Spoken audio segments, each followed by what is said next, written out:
The Starship Odyssey floated in the dark space near a new world. It had traveled for nearly 90 years to get here. Most of the crew slept in cold chambers for 50 of those years. The rest of the time, the ship moved slowly forward, pushed by quiet engines. Now they were awake and close to their new home. This planet, called Epsilon Prime, was the first place humans had ever tried to live outside our solar system.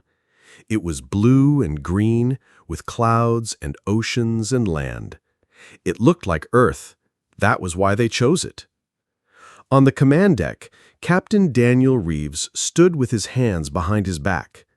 He stared at the planet on the big screen. His face was calm, but his heart beat fast. This was history. He turned to the others. "Bring us into orbit," he said.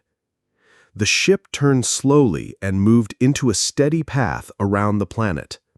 Sensors scanned the air, water, and ground. The results came in one by one. The air was safe to breathe. The temperature was good. No signs of cities or machines. No signals from any kind of life. "We are alone," said Lila Foster, the chief scientist. She smiled. "But the planet is alive. Plants, insects, birds. It's perfect." The crew cheered. Some hugged. Others wiped tears from their eyes. After so many years, they had made it. Humanity had reached a new star. A few days later, the first landing team went down in a small shuttle. They touched down on a wide plain near the ocean. The sky was bright blue. Wind blew through tall grass. Trees stood in the distance. They stepped out in suits, just to be safe. The air tasted clean. One of them, Ethan Cole, knelt and touched the soil. "This is real. We're really here." Back on the ship, the rest of the colonists began to move down. They brought tools, tents, food, and seeds. They built the first domes for homes and labs. Solar panels spread out like flowers. Water was pulled from underground rivers. Children ran in the safe zones. Adults worked, laughed, and looked at the stars at night. They called their new town New Haven. But deep under the ground, something waited. It was not a cave or a rock. It was a network of smooth tunnels made of a strange mix of metal and something like bone. The walls pulsed with a soft rhythm. Every 47.3 seconds, a low hum moved through the earth. No one knew it was there. Not yet. The colonists celebrated their first month on Epsilon Prime with music and food. They raised a flag and said promises to build a new future. Above them, the stars shone quietly. Below, the pulse continued. Slow, steady, watching. 6 months passed since the first humans landed on Epsilon Prime. New Haven grew. More domes went up. Farms started to grow wheat, potatoes, and leafy greens. The air was clean, the water was safe, and the people were hopeful. They believed they had found a new beginning. But then, strange things began to happen. Deep under the colony, sensors picked up a rhythm. It was not an earthquake or a storm. It was a pulse. Every 47.3 seconds, a soft shake moved through the ground. At first, the scientists thought it was natural. Maybe the planet was shifting. But the timing was too exact. Nature did not work like a clock. Ethan Cole, the lead geologist, decided to look closer. He took a team to the eastern ridge, where the signal was strongest. They drilled a narrow hole into the rock and sent down a small camera. What they saw made them freeze. Under the ground, there were tunnels, not made by animals or water. These were smooth, wide, and built from a strange material. It looked like metal, but it had lines like living tissue. The walls were carved with spiral marks that glowed faintly, and the same pulse ran through them, 47.3 seconds, like a heartbeat. "This is not natural," Ethan said, his voice low. "Someone built this." He sent a second probe deeper. The tunnels went down hundreds of meters, twisting in patterns that made no sense. No doors, no rooms, just endless loops. And no signs of how they were made or who made them. Back at the lab, Lila Foster studied a tiny piece of the material. She ran tests, but nothing matched human knowledge. The alloy was strong, light, and warm to the touch. "It's not just built," she told Daniel. "It's growing, slowly, like a plant or a bone." Daniel frowned. "You're saying this thing is alive?" "I'm saying I don't know what it is." Daniel ordered the site closed. No one was allowed near the ridge. Cameras watched the hole day and night. But two young engineers, Jake and Ryan, didn't listen. They were curious. They waited until late at night, took flashlights, and slipped past the warning tape. They lowered themselves into the hole with a rope. They did not come back. At dawn, a search team found them standing at the edge of the tunnel entrance. They were still, eyes open, not blinking. Their faces showed no fear, no thought, just stillness. They were carried back to the medical dome. Doctors checked their hearts, lungs, brains. Everything worked, but their brainwaves were not normal. They pulsed in time with the 47.3-second rhythm from below. They did not speak, did not move on their own, just stared ahead. Lila sat beside Jake's bed. She held his hand. "Can you hear me?" she asked. His lips did not move, but for a brief second, his eyes flickered, once to the left, like a signal. Then still again. That night, the ground shook again. Not strong, just a soft thump, thump, thump. The pulse was getting louder, and under the ridge, something deep in the planet waited. It was no longer sleeping. It was listening.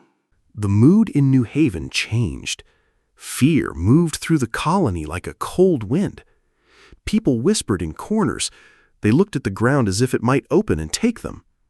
The two engineers, Jake and Ryan, still stood in their beds, eyes open, breathing slow. Their hearts beat in time with the pulse from below. Daniel called a meeting in the main dome. Lila, Ethan, Nina Walsh from security, and Paul Tran from comms all sat around the table. The air was heavy. "We need answers," Daniel said. Paul adjusted his glasses. "I've been listening to the planet's magnetic field. There's a signal in it, not like radio, deeper. It rides the same rhythm as the pulse." "A signal?" Nina asked. "From who?" "Not who," Paul said. "What? It's not coming from a person or a machine. It's part of the planet, like a voice in the rock." Lila nodded. "Maybe the tunnels are not just a structure. Maybe they are a system, like nerves. And the signal, it's telling them what to do." Ethan rubbed his face. "So you're saying the planet is alive?" "Not the whole planet," Lila said, "but something inside it, something big. Maybe under the whole world." No one spoke for a long time.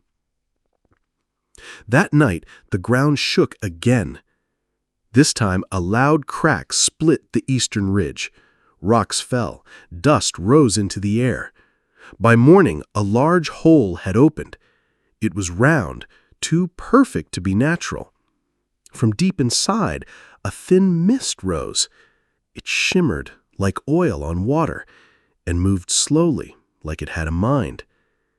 "Stay back," Nina shouted over the comms. She and her team set up a line of barriers. Drones flew above, sending live images.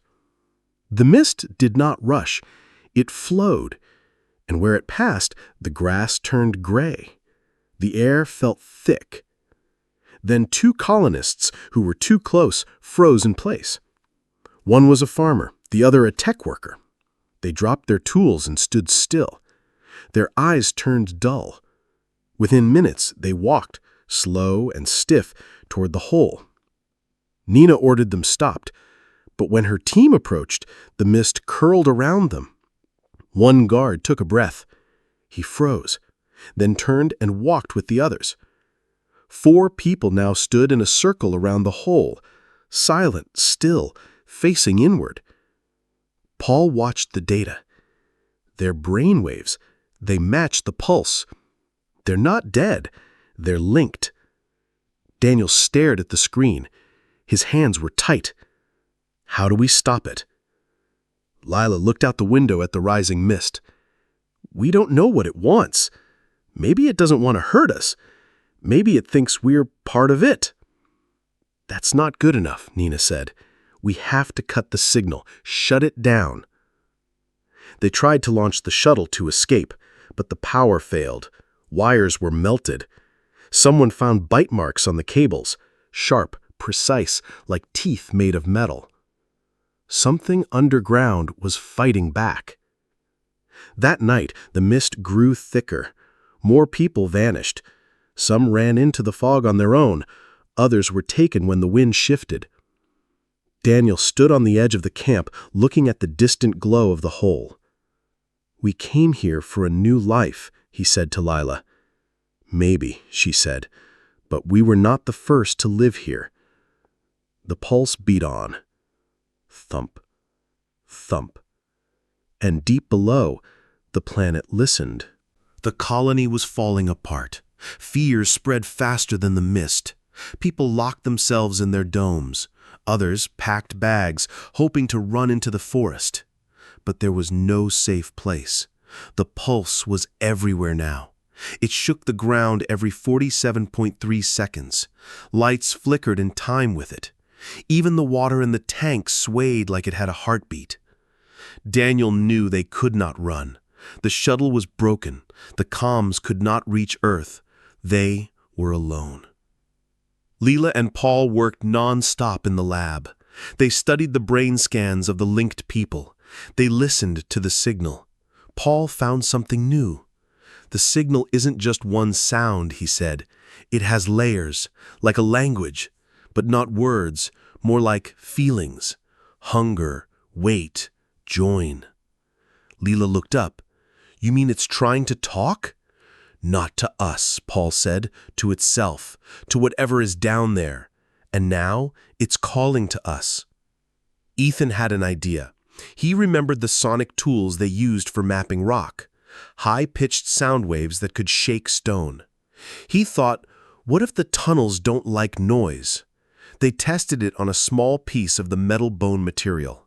When the sound hit it, the sample vibrated. The spiral lines dimmed. For a second, the pulse stopped. It worked, Ethan said. Sound hurts it. They built a device from old seismic gear. It could send a loud, sharp tone into the ground. They called it the spike. That night, they drove to the edge of the hole. The mist was thick. 3 more people stood in the circle, still and silent. Nina and 2 guards held flashlights and guns, though no one knew if guns would help. Ready? Ethan asked. Leela nodded. Ethan turned on the spike. A high scream tore through the air. The ground shook, not from the pulse, but from the sound. The mist twisted, then pulled back. The people in the circle fell to the ground. It worked, Paul shouted. But only for a moment. From deep below, a new sound rose.